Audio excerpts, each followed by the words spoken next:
The boardroom atop the G Group skyscraper was a sanctuary of power and glass. Morning light filtered through, illuminating the golden dust suspended in the air. Haoyuan, the young CEO, sat at the head of the long mahogany table, the very definition of ruthless efficiency. His eyes, a cold, analytical gray, swept over the tense faces of his executives. Any further suggestions on the Longjiang Group acquisition? Any ideas to streamline the process? His voice was low, yet carried an unquestionable authority.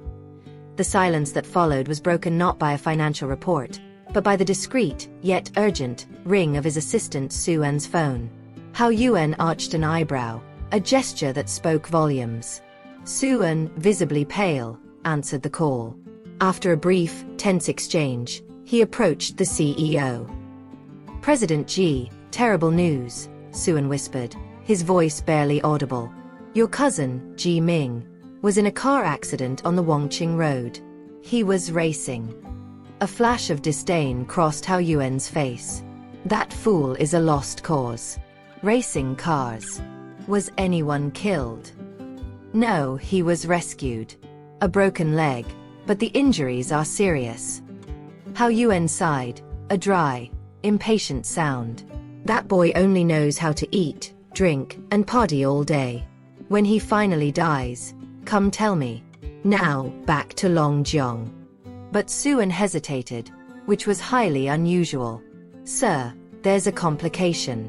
Before the accident, your cousin was invited to be the best man at Miss Tang Chu-Chu's wedding. Now, old Master Ji has decided that you must take his place." Haoyuan leaned back in his chair, his perfectly tailored suit creasing slightly. The idea was preposterous. Are there no other men left in the world to be a best man? Let the Chu family handle it. Suan swallowed hard. The old master said that if you don't go, you will lose your right to the Ji inheritance. The threat, though old and repetitive, still carried weight. The inheritance wasn't about the money. It was about control. Haoyuan closed his eyes for a moment, calculating the cost of a lost day. Fine. I'll go," he conceded, utterly annoyed. Fate, he thought, had a particularly cruel sense of humor.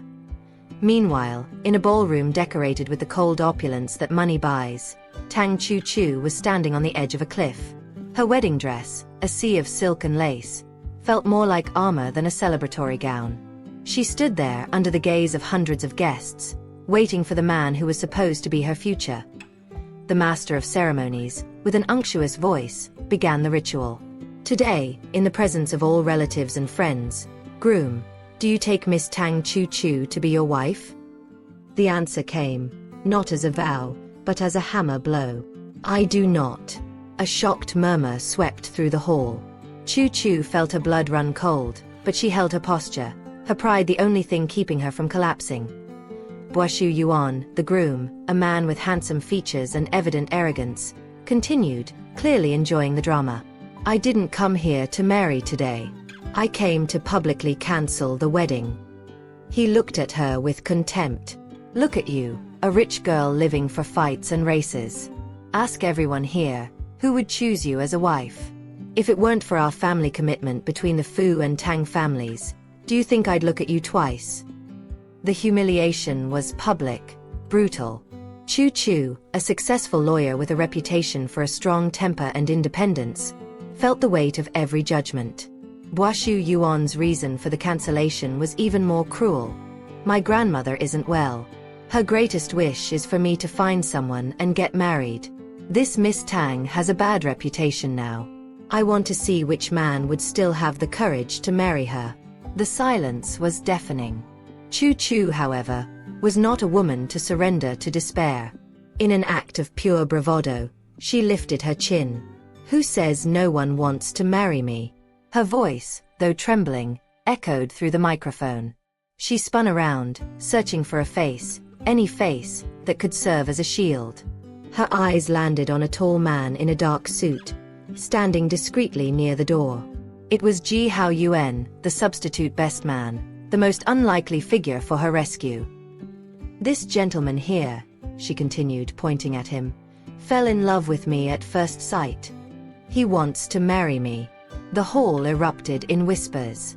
Ji Haoyuan, who was merely observing the spectacle with his usual disinterest, was caught completely off guard. His eyes narrowed, assessing the situation with the speed of a predator. Chu Chu, desperate, made a silent plea. Sir, please, help me get out of this. Haoyuan, for a reason he couldn't quite explain, perhaps boredom, perhaps his grandfather's threat, perhaps the sheer audacity of the woman, took a step forward. I fell in love with Miss Tang at first sight, he declared, his voice deep and resonant, cutting through the chatter. I want to marry her. The master of ceremonies, panicking, tried to regain control. Excuse me, everyone. An unforeseen event has occurred at the wedding. We need to resolve it. Please leave for now. As the guests were dispersed, Chu Chu approached her savior. Sir, wait. Do you really want me to be responsible for you? Haoyuan looked down at her, his expression impenetrable. That's not what I meant. He walked away, leaving her alone with her confusion. Why is this person like a block of ice? The Tang family home, a haven of warmth and history, contrasted sharply with the coldness of the ballroom. Tang Chu Chu rushed to the room of her grandmother Yofeng, the only person who loved her unconditionally. Grandma, I'm back. Madame Tang, frail but with a steely glint in her eyes, hugged her. Chu Chu. Grandma knows that scoundrel broke his promise. Don't worry. Grandma will help you find a good husband. Okay, then I'll wait for Grandma to find me a good husband, Chu Chu replied, trying to sound light-hearted. Oh, Grandma, I'll go make you some food. That's good. Wait for me, okay? While Chu Chu was in the kitchen, Madame Tang made a call. Oh gee, it's me. I want to entrust Chu Chu to your grandson's care. On the other end of the line, Old Master Ji, a longtime friend, readily agreed. Right. Yofeng, don't worry. I'll make sure my grandson takes good care of her. The next morning, the decision was made. Chu Chu, Grandma has arranged a good match for you. Tomorrow you'll go get the marriage certificate.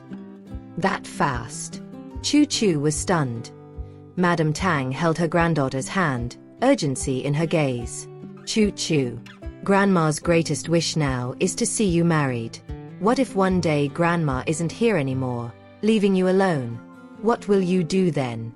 Those words, heavy with a dark premonition, struck Chu Chu deep in her soul.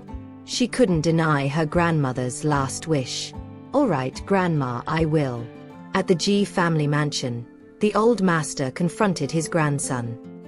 Behave yourself, understand? Grandpa, I know repaying kindness is important. But why do I have to marry the Chu granddaughter? Because you are my grandson, the old master replied, his authority unshakable. That reason is enough. Ji Haoyuan resigned, headed to the registry office, the office. Chu Chu waited, anxious. An elderly woman, elegant and smiling, approached her. Chu Chu, is that you? Oh, Grandpa, are you talking to me? I'm your grandmother's friend. Your grandmother must have told you, right? Today you're here to marry my grandson, Haoyuan. Why is it you? Haoyuan's voice, having just arrived, was a mix of shock and irritation. Chu Chu, recognizing the man who had saved her the day before, remained calm. What's wrong? Do you two know each other? Oh, Mr. Ji has helped me before. Hello, Mr. Ji. I'm Tang Chu Chu. Nice to meet you. Old Master Ji, sensing the tension, intervened. Hey, stubborn boy, your future wife is talking to you. Haoyuan merely grumbled a Chu Chu, determined to resolve the situation quickly, smiled. So, now we know each other. Let's get down to business. Are you in a hurry? Yes, I'm in quite a hurry, he replied without mincing words. Didn't we agree to get married? We're already at the registry office, and you're still anxious to formalize it, she joked, trying to break the ice. The clerk led them away. Let's go. Mr. G, please come with me to the VIP counter. Haoyuan, impatient, handed over his documents. Ji, pass me your documents, please. Choo Choo, noticing his rush, asked the clerk. Hi, I wanted to know how long it takes to get this document. Can it be faster? Haoyuan looked at her. Are you in a hurry? I really am a bit rushed here, sorry. I need to meet a client urgently. As soon as the documents were signed, Haoyuan stood up. Well, Grandpa Ji, I have something to take care of, I'm leaving. That's fine, Haoyuan. Leave your phone and tell Choo Choo to go to the wedding house. Before leaving, Haoyuan turned to Choo Choo, the coldness returning to his eyes. Miss Tang. A friendly warning for you.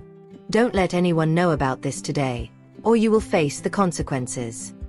A secret marriage, huh? Why talk so much about it then? Choo Choo retorted, the irony masking a pang of hurt. She picked up the marriage certificate. I got the marriage certificate for Grandma. I'll see you tonight. At the law firm, Xia Yan, Choo Choo's best friend and colleague, was ecstatic. So, Choo Choo, what's your new husband like? Tall and handsome. Choo Choo tried to deflect. Don't even get me started. When I asked, she started crying and cursing, said she's dealing with an aggressor. Said she must have been blind to have fallen for him. I still have to go back there today. In this situation, I think we should calm the client down first. Right, I'll go with you tomorrow. Don't just talk about work. Tell me about your husband. Which aspect are you talking about? Only an hour and you already know everything? He's not doing well. Hey, slow down. Be careful not to lose your driver's license. Choo Choo smiled, remembering Haoyuan's imposing figure. This guy, he has a unique look. Looks like a big block of ice. Maybe he has a warm heart inside. Hey, show me your marriage certificate. I want to see who managed to marry our beautiful Choo Choo. Upon seeing the name on the certificate, Xia Yan gasped. Is this your husband, Choo Choo? What a mess for you. What, is he your ex-boyfriend? Xia Yan was in shock. Are you saying, this is a person? He's not human, he's a god.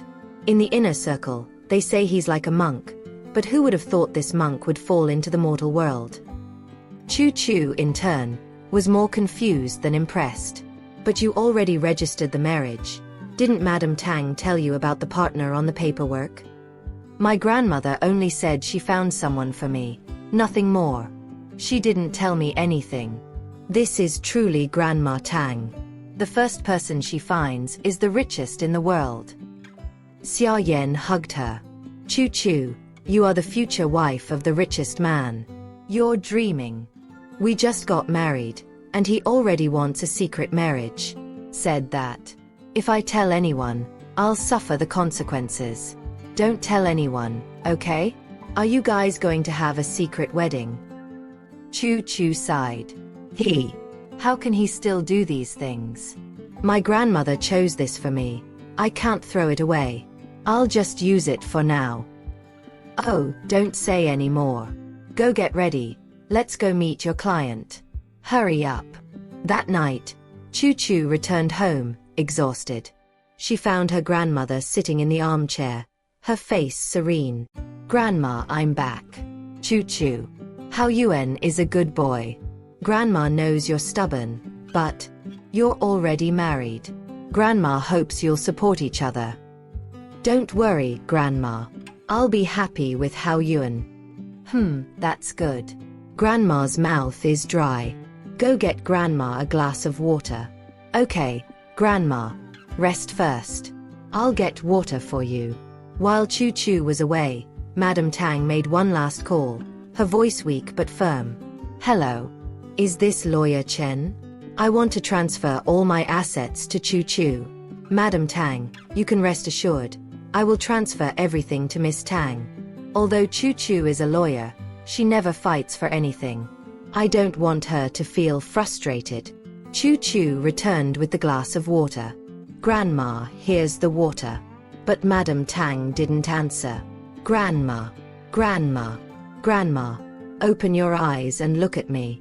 The silence that followed was the most devastating Chu Chu had ever experienced.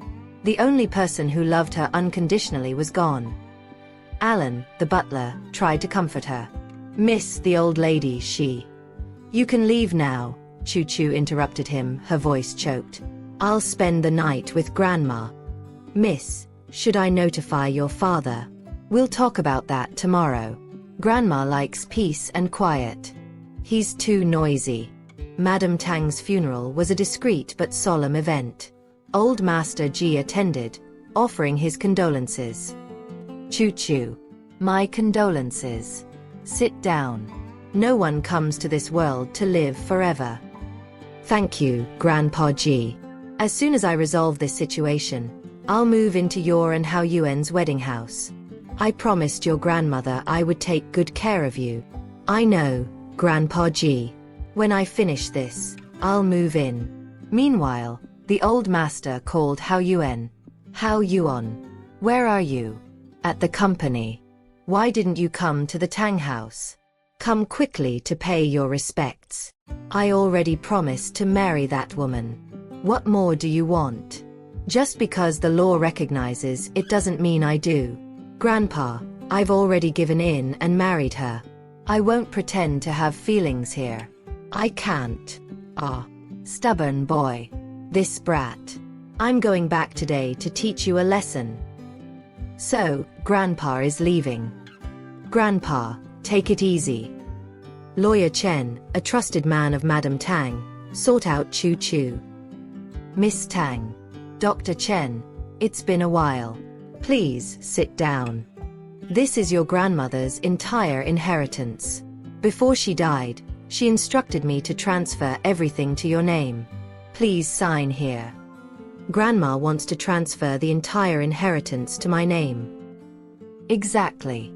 She was worried you might face difficulties, so she left a will to ensure everything was transferred to you."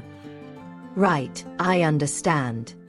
If everything is settled, I'll be going. I have a few more cases to resolve.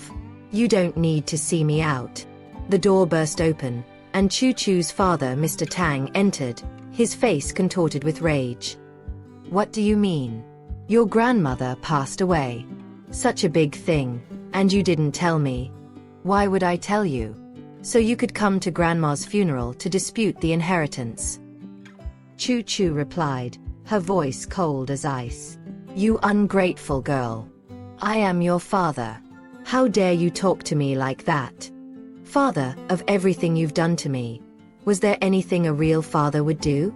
Do you consider me your daughter? I truly feel sorry for my mother." Mr. Tang tried to approach, but Chu Chu stopped him with a look. "Stop. Where are you going?" At Haoyuan's house, Chu Chu was unpacking when he arrived. "What are you eating?" "Oh, I'll put this away now." Haoyuan threw a document onto the table. "Sign this." It was a divorce contract. Ji Haoyuan and Tang Chu Chu agreed to a secret marriage. After 3 months, they must divorce, and the current house remains hers. Other Ji family assets are not related to her. If this relationship is disclosed to third parties, she will have to pay compensation of 100 million for moral damages. He looked at her with the same coldness as at the registry office. "I expect you to follow these rules and do your job right." Chu Chu picked up the pen, disappointment weighing in her chest. "I was still thinking that over time we might fall in love. It seems impossible now. If he wants a divorce, so be it." She signed. "One copy for you, one for me. Tang Chu Chu, get out of here." At the law firm, Mr. Tang reappeared, more aggressive. "Mr. Tang, is it because your mistress cheated on you that you're getting a divorce? Shut up, you ungrateful girl. Do you dare keep the family assets? I am the main heir. Now, give me the asset transfer contract and sign it." Chu Chu maintained her professional calm. "This is a law firm, not a psychiatric hospital. I'm warning you. Be smart. Give me everything back now or else. I'll expose you for being ungrateful. Then go ahead, sue me. I'm a lawyer and I've never lost a case." Mr. Tang tried to grab her. You. Let go of me. Ah. What are you doing? Get out of here right now. Xia Yan, who had entered, intervened. If anything happens to Chu Chu today, I'll put you in jail immediately.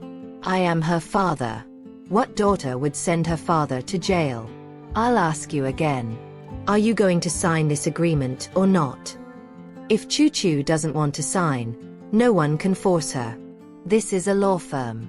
If you don't have a case, leave immediately. Otherwise, I'll sue you for intentional assault. Mr. Tang, defeated, shouted. You are an ungrateful daughter. You'll see. Xia Yan turned to her friend. Chu Chu, are you okay? I'm used to it. Your father is too much. For a little money, he doesn't even care about his daughter. The moment of peace was broken by a new shock. Xia Yan, phone in hand, was livid. Chu Chu, something serious happened. Ji Haoyuan has a mistress. Look at this headline on the trending topics. Prince Ji is with a model, a night of passion. Don't worry about it, Chu Chu replied, trying to ignore the pang of pain. Girl, he's your husband. He's on the trending topics with another woman, and you don't care. Did he used to have these rumors? No, that's not it. You said the media wouldn't dare put him on trending without permission. So, that means this time he allowed it. The conclusion was painful. He's just afraid I'll cling to him for money. But I wasn't even planning to stay with him. Whatever. Yeah, maybe. Don't worry about him. Chu Chu tried to convince herself she didn't care, but the image of Haoyuan with another woman hit her. Was the woman from that day her? Chu Chu returned to Haoyuan's house, determined to maintain a facade of indifference. You're back. Is there something dirty on my face? Mr. Ji, I'm going to cook. Do you want to eat together? Haoyuan ignored her, grabbing a bottle of wine. The next day at the restaurant, Chu Chu was having lunch with Xia Shubin, Xia Yan's brother, a kind and attentive man. Here, Shubin said, offering her a piece of food. Thank you, brother. All right, let's eat now. Hey, Chu Chu. What is it? There's something on the corner of your mouth. He leaned in and wiped the corner of her mouth with his thumb. Thank you.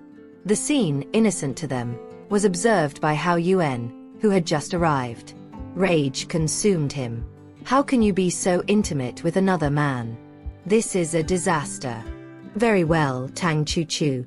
You dare betray me and flirt with another man. Boss, the lady is here too. I'm not blind. Let's go. The confusion escalated when Fong Chenro, an ex-girlfriend of Haoyuan, appeared, determined to win him back. Haoyuan, I didn't expect to run into you right after returning to the country. What a divine opportunity. It doesn't matter if you're married or not, in this life, you can only be mine. Haoyuan, it's been a while. Shall we go out to eat together? No time. Don't leave so fast. I know you want that land at Hongxin Plaza. Let's sit down and talk. Talk. What qualifies you to talk to me? Suan, show her the way out. Suan, get out of the way. Miss Fong, the president doesn't want to see you. Please don't complicate things for me. Suan, you know who I am. This is between me and Haoyuan. If you leave now, I can forget this. Haoyuan intervened, his voice sharp. There are things I really shouldn't say. If you shouldn't say it, don't. No one will ask you. Now get out of the way. In the beginning, you looked down on me because I wasn't the head of the Ji family. I just had a handsome face. You went after Vice President Wu, from the overseas Ji branch, to fight. You broke up with me before, and now you want to come back? Better go to sleep. Everything happens in dreams. Fong Chenro, humiliated, tried to threaten Suan. Suan, don't think I won't get back at you. When I become Madam Ji, see how I'll torture you. She turned to Haoyuan. Haoyuan, I really want to talk to you seriously. Please don't reject me. Suan, Miss Fong, leave immediately. Suan, get out of there, Haoyuan. Don't you want to know what I want to say?